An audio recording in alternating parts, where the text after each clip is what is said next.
Does that click with you better? Yes? Okay, great. I can read the room. If I just keep jamming visual lessons down his throat because that's what I like to coach, I'm the problem. Did I say yelling? Yeah, we can yell at people. Not everybody likes to be yelled at. I personally wouldn't yell at everybody in my room, but a visual learner and a verbal learner are going to be much different. So a verbal learner will react better to you raising your volume or you having a long-winded information. But they're going to be the people who ask a ton of questions. Explain it long form for them. If you're a verbal learner and you need to know exactly why, the what, the how everything works, what is the goal here, it might feel like you're over-explaining it to them, like, hey, does this guy who's 20 handicap really need to know about ball flight after impact with this type of club versus that? No.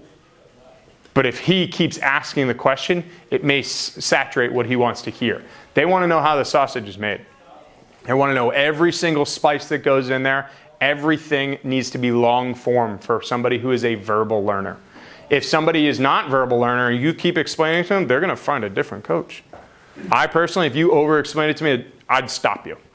I'd be like, hey, like I've taken swing lessons where the guy goes deep into the tech, and I got way worse. That guy's a great coach. He works awesome with my physical therapist. He gave me an explanation that threw me for a loop. I couldn't understand. I didn't know how to play golf. I was totally lost. Your verbal coaching clients are also most likely your therapy clients. Anybody come in for you and just whine about their life? Yeah, that happens a lot. Breaking news, not my strength. Really, not really good for me. It doesn't fit well in my atmosphere. Oh, have you ever just tried going to bed earlier? It's off a lot of your... Anyway. Oh, you're tired all the time. I have a coffee machine right here. Oh, I don't like coffee. I've never tried it. You should. It's not the atmosphere that I would create, right? I'm not great with that. Now, my point earlier that I brought up about knowing yourself and knowing your clientele.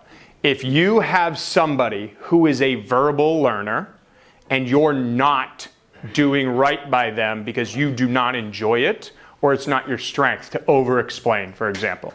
If you like to keep it simple, they want it complex. What's worse? Trying to figure out that relationship, referring them to somebody who will work with them better. If you refer somebody to somebody who works well with them, they do not have anything bad to say about your relationship because you help them find somebody who clicks. I often refer clients to different gyms. If you're not going to fit into our personnel, our clientele, you aren't a good mix in our group in the facility. Like we have a younger girl who's very timid. She wanted to do the college prep class. The guys in there and the girls that are in that program like to get after it. We play some pretty loud music. We're slamming balls all the time. She now works in privates. It's not her setting.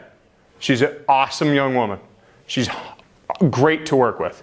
In that setting, terrible for her. On her own, she does great. Good grades, good player, group setting. I think she's going to have trouble when she goes to the college golf world, but anyway, that's her. You can work with that now. Not my problem. I didn't do it. We found out how you work best. I have a friend who runs a gym. She's friends with everybody. She's friends with all of her clients. They hang out all the time. They go to a pottery class. They're all buddies. She is killing it.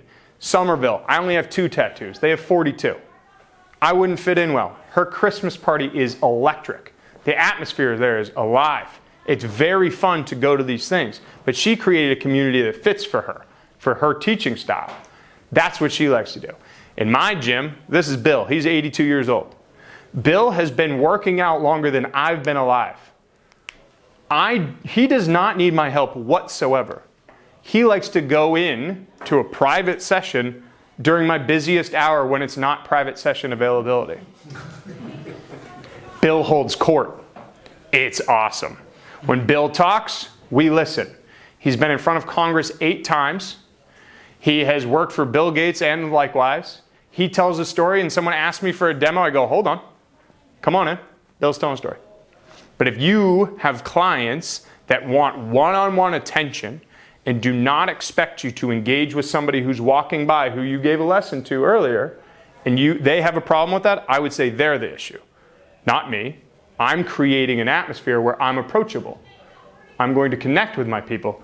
Someone walks by and you're in a lesson, I've seen this. I waved and said hello to a guy that I gave a session to. He was teaching. He did not say hi back. He stayed locked in on the person in front of him and did not acknowledge me. It was the most unhuman interaction I've had since COVID. It was so weird. And I asked him afterwards, I was like, hey, bud, are we good? He goes, yeah, I was focused on that session. I go, you think they're going to care if you say hi? And he was like, that person would. I go, okay. What's going to be harder for them? Finding clients that need you only one-on-one in their face, no outside interaction. If that's the way you like to teach, set your bay up that way. Put yourself on the corner of the range. Build yourself a group of people who like to do that. In my opinion, I think it'll be low, but if that works for you, do it. But you need to find out how to reach your community that fits with your teaching style.